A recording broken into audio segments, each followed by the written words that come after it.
ยตัดใจนี้ด้วยความจำเป็นเพราะว่าลิงเห็นเส้นทางเดินร่วมกันบ่ได้ดังหนึ่งแก้วแตกหักใหม่มาแทรกน้องมีสองใจ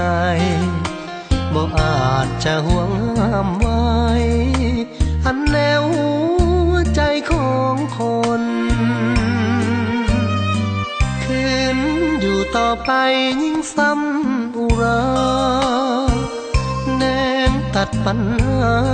จึงขอลาไปเสียให้พ้นตัดหักสะบั้นขาดสายสัมพันธ์ของเราสองคนศอกซ้ำก็ต้องจำทนดิ้นรนจนถึงทางตันภา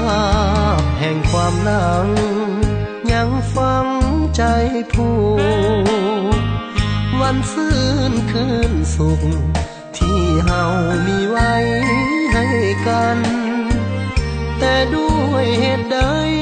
น้องจึงเปลี่ยนใจลืมไหลคำมัน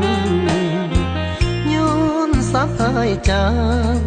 ใจนางจึงจางในเข้าตื่นให้ตัดใจนี้เพื่อล้างมนทินบ่ได้ทวิน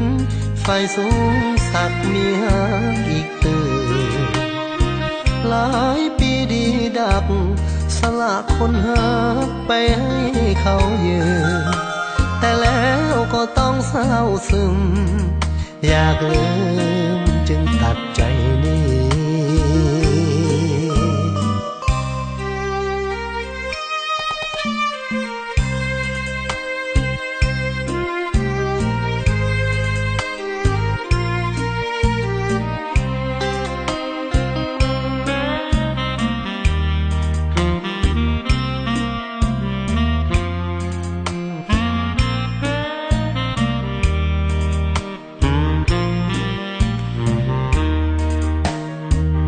ภา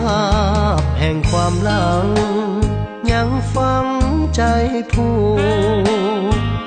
วันฟื้นคืนสุขที่เฮามีไว้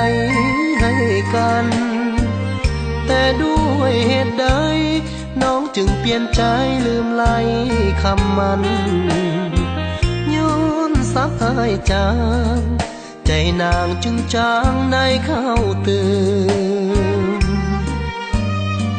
ให้ตัดใจนี้เพื่อล้างมนทินบ่ได้